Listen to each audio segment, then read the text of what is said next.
Hello everyone, my name is Brian. If you're new to the channel, welcome. I'm an avid plant enthusiast and I primarily grow plants for our kitchen garden, and we also grow other neat botanical plants like carnivorous plants. Spring is around the corner, so we got these guys over here excited for the vegetable garden, and these guys are just waiting to get a little bit bigger before we put them in. So in the next couple of days we'll be working on doing that. In the meantime, another type of plant that is excited for spring is the carnivorous plants in our bog kit, and this is an update to how these plants are doing.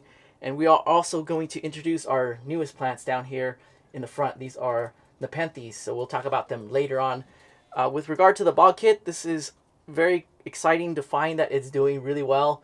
About 10 months ago, last May, we got this bog kit from California Carnivores. I've been following them casually, and in doing so, I learned that they're very easy to grow and wanted to try them out, and have found that it's the case.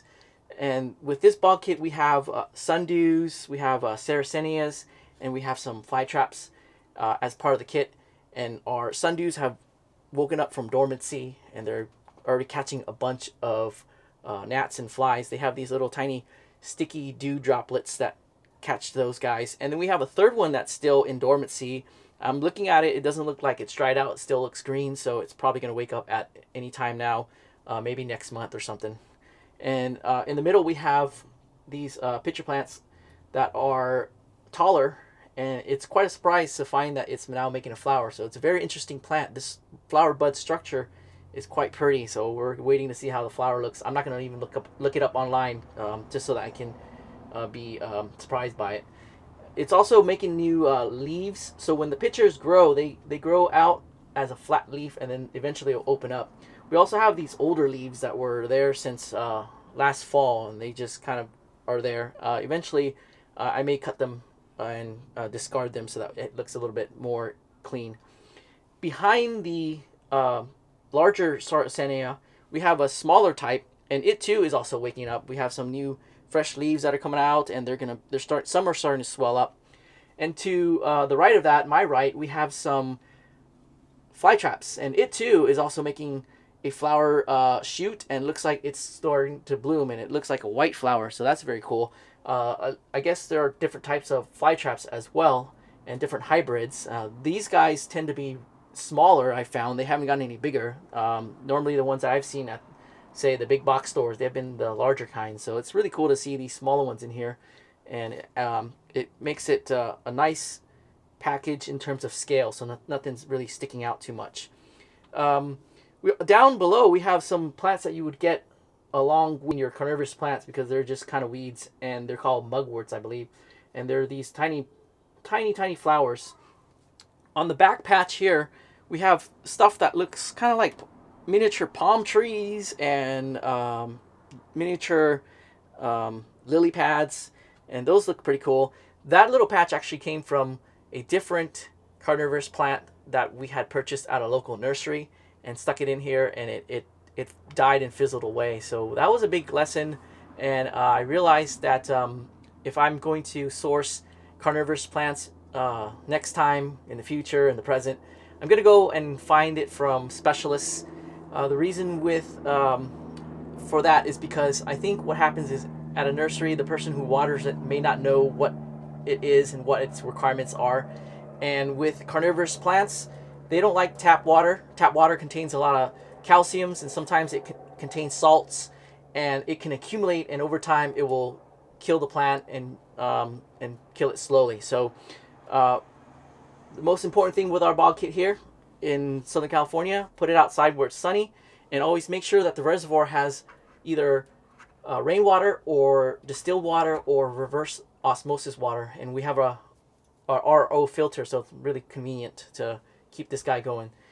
Since it's got a good amount of water, we can leave it here for quite a while.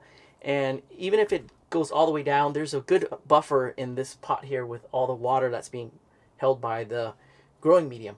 And with this amount of growth and the ease of care, it's given me a lot of confidence to get to the next step, which is to grow these tropical highland pitcher plants. They're called Nepenthes, and Nepenthes are relatively more difficult. And I want to stress relative because they require that the soil just remains moist. So what we need to make sure is that it doesn't dry out, and we want to make sure that it doesn't get too wet. So unlike this bog kit where we can just set it in the pool of water and just not really worry about it, this one we have to kind of watch a little bit more.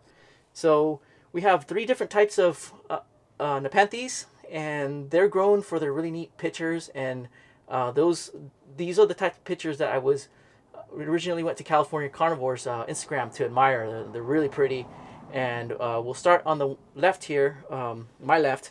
And this is one that is a hybrid that is newer. So when you have plants, it's just like any kind of other hobby with when you breed things, you're selecting for characteristics that you want, either taste, in the case of edibles, in the case of ornamentals, you're selecting for cool colors or features.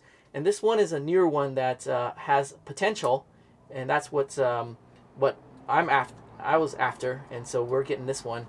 It's Nepenthes. I'll just put the scientific name and the hybrid cross on the screen because I don't want to butcher the pronunciation. Because once again, I'm just an admirer. I'm not sure I will have the ability to be an enthusiast, given that I'm spending most of my resources on edibles and other things. This one is one that I'm really excited about, and the one that if I can only pick one, I would pick this one. It's a hamata type. So there are many different types of hybrids and cultivars of hamatas.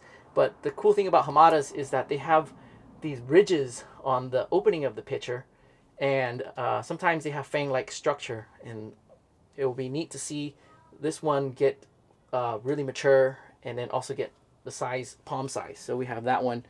And the other thing I like about plants is the ones that are dark color, and this one we picked for its dark pitchers. And I'm looking at the pitcher opening. It doesn't have the ridges very pronounced, but it does have really nice deep dark color, so it'll be interesting to see how this one gets as it matures.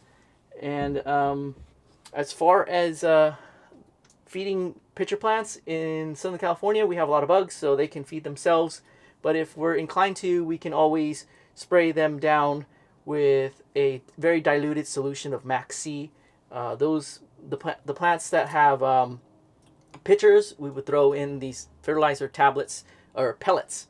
And if you're curious, I would recommend that you check out California Carnivores for additional care instructions. But today I just wanted to give you an introduction on our newest additions, and also to give you an update on how this bog kit is doing.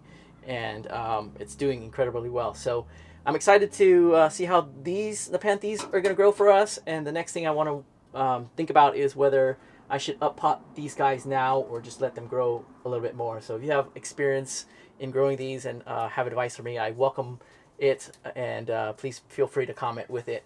And with that, that's how our plants are doing. I hope to come back in the future and give an update on how well these plants are doing, and show them off as well.